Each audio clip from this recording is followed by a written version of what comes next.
اعوذ باللہ من الشیطان الرجیم بسم اللہ الرحمن الرحیم کل نفس ذائقۃ الموت۔ عزیزان محترم، عوام اہل سنت، بہت ہی افسوسناک خبر موصول ہوئی کہ آبروئے سخن، عمدۃ الخلف، بقیۃ السلف، خطیب دکن، شہزادہ غوث اعظم حضرت علامہ و مولانا سید کاظم پاشا صاحب قبلہ قادری موسوی الجیلانی رحمۃ اللہ تعالی علیہ اس دار فانی سے دار بقا کی طرف کوچ کر گئے۔ یقین جانیے یہ خبر ملتے ہی دل پر ایک شدید صدمہ گزرا، کیونکہ میری بارہا حضرت سے ملاقات تھی۔ بڑے ہی خوش مزاج طبیعت کے مالک تھے، کھل کر گفتگو کرنے کے عادی تھے۔ گھنٹوں آپ سے ملاقات کا شرف رہا، آپ کی بارگاہ میں زانو تلمس بھی طے کیا، آپ کی دست بوسی اور قدم بوسی کا بھی شرف حاصل رہا۔ جب بھی ملاقات ہوئی ہمیشہ نیک مشوروں سے نوازا، دعاؤں سے نوازا، ہر محاذ پر ڈٹ کر رہنے کے لیے تلقین فرمائی، اور خود آپ کی ذات بھی ایک شفیق اور مہربان کی ذات تھی۔ جب بھی ہم نے آپ کو دیکھا، جس محاذ پہ بھی دیکھا، آپ نے ڈٹ کر ہر محاذ پہ مقابلہ کیا، پھر وہ فتنہ دیوبندیت ہو، فتنہ وہابیت ہو، یا فتنہ رافضیت ہو، یا فتنہ ناصبیت ہو۔ حیدرآباد کی سرزمین پر آپ کا رعب و دبدبہ کوئی ڈھکا چھپا نہیں ہے۔ آپ کے مریدوں، آپ کے متوسلین، آپ کے محبین سب اس بات کے گواہ ہیں کہ سید کاظم پاشا صاحب قبلہ کیسی ذات تھی اور کس شخصیت کے مالک تھے۔ پہلی بار ملاقات میری مالیگاؤں کی سرزمین پر ہوئی، کافی دیر تک گفتگو رہی، حب اہل بیت پر گفتگو چلتی رہی، موضوع سخن ہمارا وہی رہا۔ تو سید کاظم پاشا صاحب نے بڑے پرتپاک انداز میں کہا کہ مولانا، یہ زمانہ فتنے کا ہے، اگر یہ علم اٹھایا ہے تو ثابت قدمی کے ساتھ اس پہ قائم رہنا۔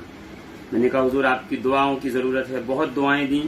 پھر جلسے میں ملاقات ہوئی، آپ نے اس جلسے میں حب اہل بیت اور ایمان ابو طالب پہ گفتگو فرمائی۔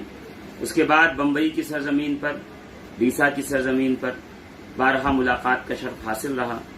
بس آج بھی یاد آتا ہے کس طریقے سے آپ کی محبتیں ہوتی تھیں، اور کبھی بارگاہ میں جا کر بیٹھے آپ کے سامنے تو آپ نے کبھی جانے کو نہیں کہا، جب تک کہ ہماری طبیعت جانے کو نہ کہے۔ یہ بھی ایک بڑا آپ کی طبیعت کے اخلاص اور آپ کی کرم نوازی تھی۔ مریدوں سے ہمیشہ محبت سے پیش آتے تھے۔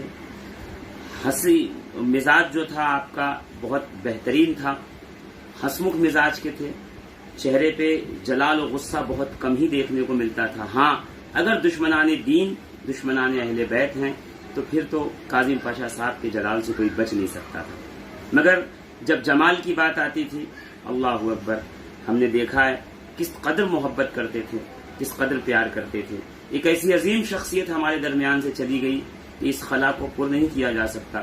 بس آپ کے جو متوسلین اور محبین ہیں اور مریدین ہیں، ان سے یہ گزارش کروں گا کہ اپنے پیر و مرشد کی تمام تر وصیتوں پہ عمل کریں۔ انہوں نے جو آپ کو سبق دیا، درس دیا، جو انہوں نے آپ کے پر دست شفقت رکھا اور آپ کی تربیت فرمائی، آپ اس پہ عمل کرتے رہیں۔ اللہ تبارک و تعالیٰ سے دعا ہے کہ حضرت قبلہ کے جو جانشین ہیں، سید علی پاشا صاحب قبلہ، ان کے بیٹے سید حسنین پاشا صاحب قبلہ، اور دیگر جو بھی اہل بیت کے ان کے افراد ہیں، اہل خانہ ہیں، اللہ تعالیٰ سب کو صبر جمیل عطا فرمائے اور اس خلا کو ان کے لیے پر فرمائے، اس لیے کہ گھر کا جب بڑا چلا جاتا ہے تو بڑا مشکل ہوتا ہے، جو سروائیو کرنا بڑا مشکل ہوتا ہے۔